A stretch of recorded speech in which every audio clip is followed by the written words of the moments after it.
someone who has quite an opinion on this breakup today between the Donald and NBC is syndicated radio talk show host extraordinaire Joe Messina, and he joins me from his super secret underground bunker. Joe, welcome to the show. Good to have you. Thanks for having me. Yes, it is super secret. You're right there. Yes, we don't want anyone to know where you are because the NSA doesn't know, and that, well, anyway. Okay, Joe. First thing, let's go to see what Donald had to actually say about all this today. Roll tape. Well, I think NBC, frankly, you know, I've had a great relationship with them. They didn't want me to run because they wanted to do The Apprentice. As you know, they renewed The Apprentice. But I just told them I cannot do The Apprentice because of the fact that I'm running. And as long as I'm running for president, they were not happy with it. They wanted me to do The Apprentice. And now, with my statements on immigration, which happen to be correct, they are going to take a different stance, and that's okay. I mean, whatever they want to do is okay with me. I've had a lot of great relationship with NBC. I think as far as ending the relationship, I have to do that because my view on immigration is much different than the people at NBC. How would you? Now, Joe Messina, I have to tell you, I really can't stand arrogant grinds like Donald Trump. I have never liked him. I met him in person. I was less impressed because the arrogance just kind of permeates. But I am so captivated with this man's just forthrightness and willingness to go to bat, to defend his statements, not to hide in the corner when the media attacks him and when social media attacks him. Joe, could this man be president? Look at. I don't know if we're ready for him. I love him. I'm with you. I love him. He's not willing to back down. He's willing to get up in their face. He's willing to tell the truth. We need more of that. We have totally lost that. And even the, I don't know, what are we up to, about 28 possible candidates we have for president on the Republican side. Who actually came out? Did any one of them come out and say, he's right, he's got a point, right, we need to close those? Oh my gosh, Joe, that's such a great point. I just want to reiterate it for my audience. Did any other candidate come out and say, hey, you know what? They're not sending us their doctors and lawyers from Mexico. I mean, let's be real here. Yeah, go ahead.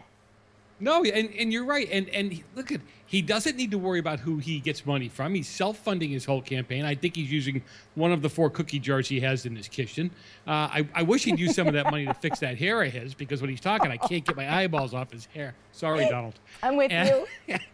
Well, he says he'll change the comb-over style if he actually becomes president. I'm sure he'll do that as well. But he's right. Look, they jumped on him for his comments about he's going to force Mexico to build the wall. Well, they're going to stand up there with a shotgun and force them to build a wall. He's going to hit them economically, which is what we should be doing with Mexico, with China, with Iran. I mean, we really need to take a stand and do something.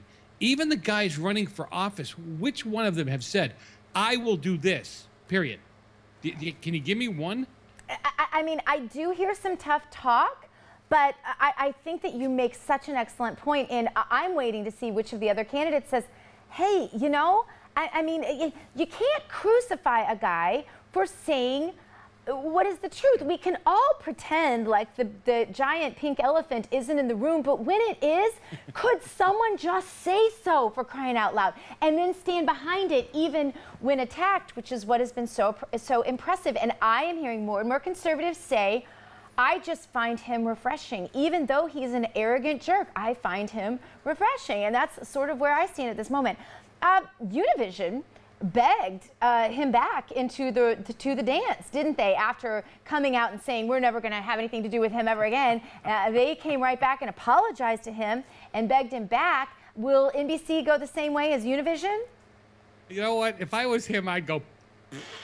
I'm just going to buy me a channel. You guys can go pound sand. Thank you very much. I mean, think about it. If he brings The Apprentice and he brings, you know, Miss Universe or Miss USA, whatever it is, if he brings it there, look at the money he's already going to generate. And don't you think he could bring show after? If he takes the same attitude setting up a station or setting up a network that he does in setting up a presidency, forget about it. NBC, CBS, ABC, hey, you guys will be looking for work. Well, I mean, that's the thing, Joe. He could take his party and go to Fox News. He could take his party and go to U2 America.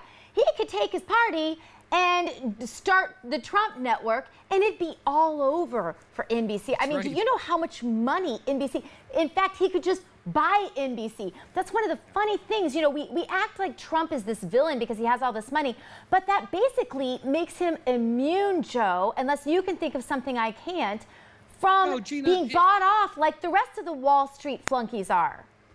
Right, but most of the successful people you and I know aren't much different than him. They know what they want. They know how to get it. They've been successful at it. The people who aren't so successful, they think that's cockiness. It's not. It's sure. It's surety. It's knowing what you can Joe, do. It's he's knowing. cocky. No. The way he talks, it's arrogant, and he is lacking humility. And I would submit to you that if he would, I'm not saying weaken his perspectives. Joe, you're somebody who never weakens your perspectives, and I like to think that I don't either. But there's a humility in your personality that Donald Trump needs a dose of, along with a fixed comb-over. I'm just going to be honest about that. Okay, he's from New York. Do we need to say anything else? I have a lot of friends from New York, and they don't all have to act like that. They don't have to be degrading to other people to make their point, and they don't have to put on this whole persona, this bravado that I'm all so much better than everybody else. That's just hogwash. And you know what? We don't need that, and it makes them less believable. I really believe that, Joe. Well, I think your point that if he's coming off as thinking he's better than everybody else, that's not right. That's not good. That's not presidential. The successful part of him, when he says things like, I know I can get this done, I know I can make them do this, I know I can get the Chinese to back off of, inflating their money, I believe that. Yeah. And I believe it because he's done it. He knows how to do it. And he's we are so starved, deals. Joe, right now for leadership. I watch Israel with Bibi Netanyahu, and I think, holy cow, where would the United States be if we had a leader like Bibi? And I look at the leadership style of Donald Trump, personality and arrogance notwithstanding, and I think we need a leader like that. And I'm looking for them in the field of the more conservative candidates because that's the way I tend to lean. But Joe, I'm really impressed with him, and I'm waiting for the next conservative to step up and raise his hand. You know what we need, though? We are missing a statesman. We don't have a statesman in this country. Name me one. I don't see one. That word always scares me, to be honest with you, Joe, because I automatically think of someone who's going to compromise to look. No. Bibi to me is a statesman. Okay, he came I guess out, it depends on your definition. His case out. Yeah, he laid his case out here. He didn't get in anybody's face. He wasn't nasty. He just made the case for why we should back Israel. And he made it in such a fashion that you're saying, okay, where do I give? How do I get involved? And a lot, honestly, just kind of like, I'm not backing down no matter what. I don't care how little we are. I don't care how big they are. Joe, thanks for being with us. More America Trends coming up right after this. Stay with us.